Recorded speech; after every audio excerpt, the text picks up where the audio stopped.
দুদিন আগে যে মানুষটি হুংকার দিল বাঘের মতো, সেই মানুষটি আজকে কেমন বিড়ালের মতো ম্যাও শব্দটিও করতে পারছে না। আসসালামু আলাইকুম। আপনি পালাচ্ছেন কেন? প্রশাসনের ভয়ে পালাচ্ছি। ভাবা যায়? বাংলাদেশের আপিল বিভাগের একজন বিচারপতির মুখে এই কথাটি?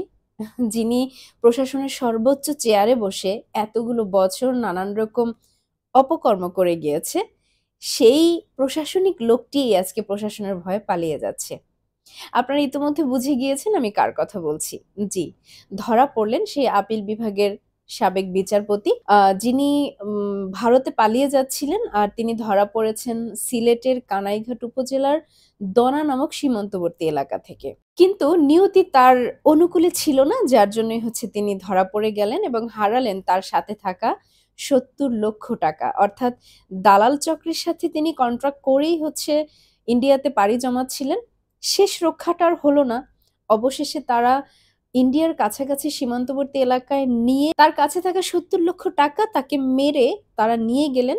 কিন্তু এই সাবেক বিচারপতি তিনি আর পালাতে পারলেন না। অবশেষে বাংলাদেশের বিজিবির হাতে ধরা পড়লেন। আর ইতিমধ্যে এই খবরটি আমাদের সোশ্যাল মিডিয়া, ইলেকট্রনিক মিডিয়াতে অতি আলোচিত একটি বিষয়। এবং এই বিচারপতির গ্রেপ্তারের খবর যখন ছড়িয়ে পড়ে তখন বাংলাদেশের মানুষের অনেকের মধ্যেই ঈদের আনন্দের মতো আনন্দ ধরা দেয়। কেন বাংলাদেশের মানুষ এত বেশি খুশি হলো তার ধরা পড়াকে কেন্দ্র করে, সেটি নিয়ে একটু আলোচনা করতে চাই।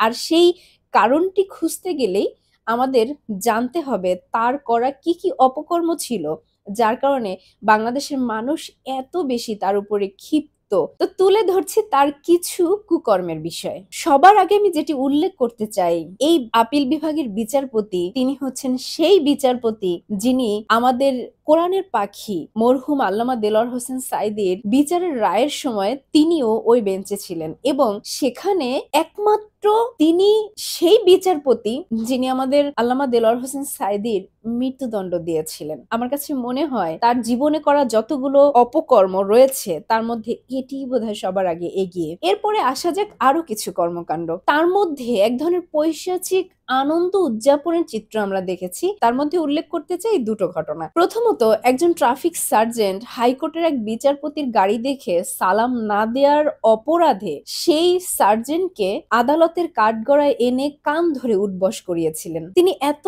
অপমান করেও তৃপ্ত ছিলেন না। যখন সেই সার্জেন্ট প্রতিবাদ করেছিল যে কোনো সার্জেন্ট এই ধরনের কাউকে অভিবাদন জানাতে বাধ্য নয়, তখন এই বিচারপতি তার চাকরিটিও কেড়ে নিয়েছিলেন। পরবর্তীতে রাষ্ট্রপতির ক্ষমা প্রাপ্তির মধ্য দিয়ে সেই সার্জেন্ট চাকরি ফিরে পায়।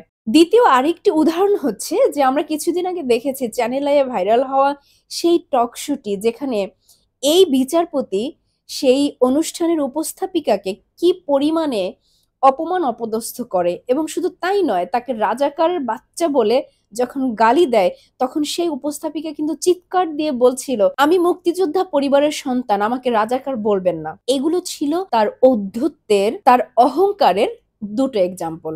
এটিএন বাংলায় সম্প্রচারিত একটি টক শো অনুষ্ঠানে আমরা দেখেছি তিনি এই ২০২৪-এর আন্দোলনে অংশগ্রহণকারী ছাত্র জনতাকে খুব বাজে ভাষায় গালিগালাজ করেছেন। এছাড়াও ওই একই অনুষ্ঠানে তিনি ইসলামী স্কলার যারা রয়েছেন তাদেরও অকথ্য ভাষায় গালিগালাজ করেছিলেন। এছাড়া যখন এই গণ অভ্যুত্থানের সময় বিগত স্বৈরশাসক সমস্ত ইন্টারনেট বন্ধ করে দেয়, তখন কিছু টেলিভিশন চ্যানেলের কিন্তু প্রচার হচ্ছিল। সেখানেও অন্য কেউ না আসলেও তিনি এসে আমাদের ছাত্র জনতাকে রাজাকার বলে, রাজাকারের বাচ্চা বলে নানানভাবে গালিগালাজ। এছাড়াও আপিল বিভাগের বিচারপতির আসনে থাকা অবস্থায় তার দেয়া বিভিন্ন মামলার রায় রয়েছে অনেক অনেক বিতর্ক। উল্লেখযোগ্য ২০১৫ সালে তিনি অবসরে যাওয়ার পরেও ১৬১টি মামলার রায় দিয়ে থাকেন, যে কারণে ওই সময়ের প্রধান বিচারপতি তার সাথে নানান রকম ঝামেলা তৈরি হয়। এই ধরনের আইনবিরুদ্ধ কাজ করার কারণে, অর্থাৎ তিনি অবসরে যাওয়ার পরেও কি করে মামলার রায় দেন,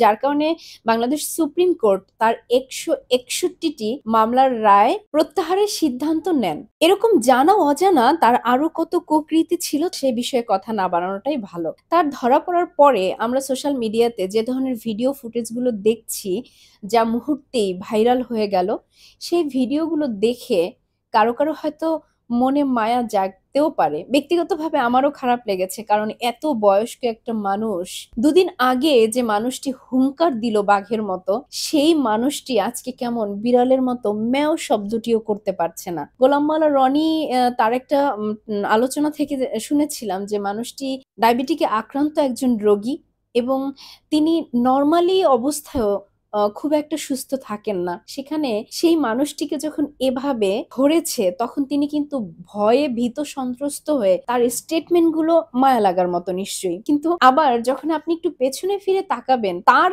অহংকার ঔদ্ধত্যপূর্ণ আচরণ ছিল, সেটার পরিণতিই হয়তো এটি।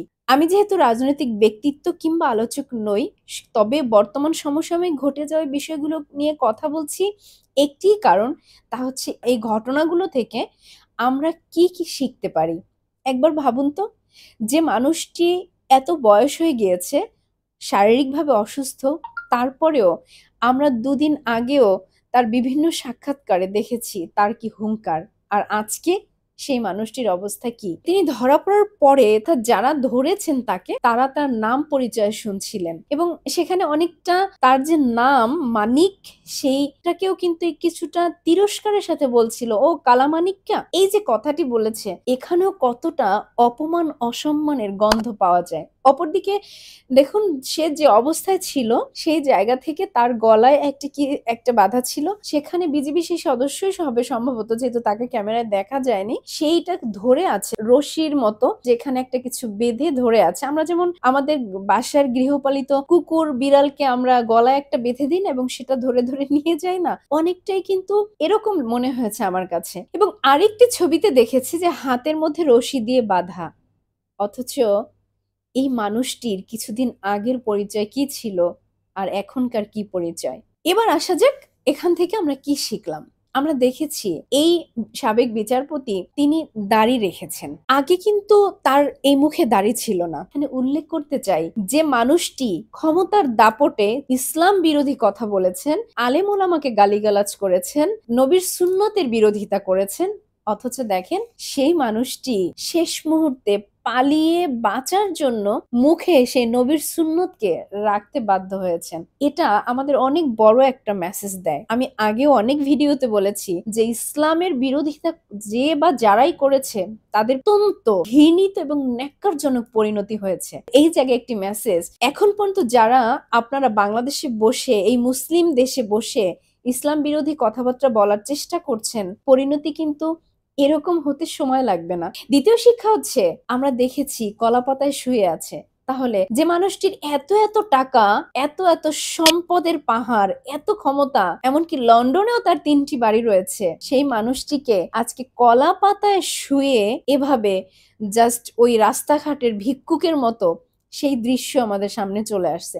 সুতরাং যারা আজকে অর্থ সম্পদের অহংকার করছেন, যারা দাম্ভিকতায় পা রাখছেন না মাটিতে, আমার এই আছে ওই আছে, এত ক্ষমতা, জানিস আমি কে, এরকম করছেন, না জানি কখন আপনাকে এরকম কলাপাতায় শুয়ে পড়তে হয়। সুতরাং সময় থাকতেই নিজেদের অহংকারকে একেবারে বিলীন করে দেন। এছাড়া এখন যারা বাংলাদেশের অন্তর্বর্তীকালীন সরকারের বিভিন্ন পদে রয়েছেন, এমনকি ভবিষ্যতে যে রাজনৈতিক দল সরকার গঠন করবেন, অপরদিকে প্রশাসনিক বড় চেয়ারে যেসব মানুষগুলো রয়েছেন, আপনারাও আপনাদের ক্ষমতার অপব্যবহার থেকে নিজেদেরকে বিরত রাখেন। ক্ষমতা কখনোই চিরস্থায়ী না, ক্ষমতা সবসময় অণুপরমাণুর মতো। তাই আজকে যারা বড় চেয়ারে বসে ভাবছেন যে এখান থেকে আমাকে কে সরাবে, যেমন স্বৈরশাসক হাসিনা 2041-এর ভীষণ তিনি রেডি করেছিলেন। হাজী সেলিমের একটি বক্তব্য শুনছিলাম যে আওয়ামী লীগ তো 50 সাল পর্যন্ত ক্ষমতায় থাকবে, বাকি সব ধূলিসাৎ হয়ে যাবে। এরকম দাম্ভিকতাপূর্ণ কথা, আচরণ, মনোভাব যাদের মধ্যে রয়েছে, এখান থেকেও কিন্তু একটি শিক্ষা নেওয়া রয়েছে তাদের জন্য। একজন বিচারপতি, তার সম্মান কতটা উপরে, তাই না? আমি জানি না উনি কেন পালাচ্ছিলেন। হ্যাঁ, হয়তো ওনার অনেক কুকর্ম ছিল। উনি ভেবেছিলেন যে আমি যদি ধরা পড়ে যাই বা আমি যদি গ্রেপ্তার হয়ে যাই, তাহলে আমার অনেক করুণ পরিণতি হতে পারে। কিন্তু আমার প্রশ্ন হচ্ছে যে এইভাবে যে উনি পালালেন, শেষ রক্ষা তো ওনার হলোই না। এখন তার এই যে শেষ মুহূর্তের অপমান, অসম্মান, অপদস্থ হওয়া কতটা ঘৃণিত একটি বিষয়। একবার ভাবুন তো। এর থেকে মনে হয় অনেক বেশি সম্মানের ছিল যদি উনি ওনার নিজ বাড়িতে থাকতো। উনি যদি ভবিষ্যতে গ্রেপ্তারও হতেন, তাও বীরের মতো উনি গ্রেপ্তার হতেন। আইনের বিচারে তারপরে তার যে সাজা হতো সেটা উনি মাথা পেতে নিতেন, তাও বোধহয় এতটা অপমান অপদস্থ হতেন না। আর শেষ শিক্ষা হচ্ছে, আবারও মনে করিয়ে দিচ্ছি, আমরা অনেকেই মনে করে থাকি টাকাই জীবনের সবকিছু, কিন্তু না। যেটা দেখেছিলাম দরবেশ বাবার ক্ষেত্রে তার অর্থ কাজে আসেনি। আবার ঠিক এই বিচারপতির ক্ষেত্রেও কিন্তু একই দৃশ্য দেখলাম। তিনি সাথে করে ৬০ থেকে মতান্তরে ৭০ লক্ষ টাকা নিয়ে তিনি যাচ্ছিলেন এবং তিনি ১৫,০০০ টাকা কন্ট্রাক্ট করে যাচ্ছিলেন। সেই ১৫,০০০ও গেল, সেই ৭০ লক্ষ টাকাও গেল। তাহলে শেষ মুহূর্তে আসলে কি এই টাকা তার কোনো কাজে আসলো? বরং আমার কাছে মনে হয় এই টাকাই তার কাল হলো। কারণ এই ৭০ লক্ষ টাকা যদি তার কাছে না থাকতো, ওটা যদি নিয়ে ২ যুবক না পালাতো, হয়তো তিনি পালিয়ে ইন্ডিয়া পৌঁছেও যেতেন। কিন্তু এখানেও এই টাকাই তার জীবনে অভিশাপ হয়ে ধরা দিল। সুতরাং যারা আমরা মরিয়া হয়ে টাকা, টাকা করছি, টাকার পেছনে ছুটছি, নীতি নৈতিকতা ভুলে গিয়ে ন্যায় অন্যায় বাছবিচার না করে, হালাল হারামের তোয়াক্কা না করে শুধু টাকা, টাকা, ধ্যান জ্ঞান আমাদের শুধু টাকা। সেই মানুষগুলোর বোধহয় এখন একটু সজাগ হওয়ার সময় এসেছে। সৎকর্ম, সঠিকভাবে জীবনকে পরিচালিত করা, সৎ পথে থাকা এবং সর্বোপরি মানুষের ভালোবাসা, মানুষের দোয়া, আল্লাহর সন্তুষ্টি, এগুলোই জীবনের অনেক বড় সম্পদ।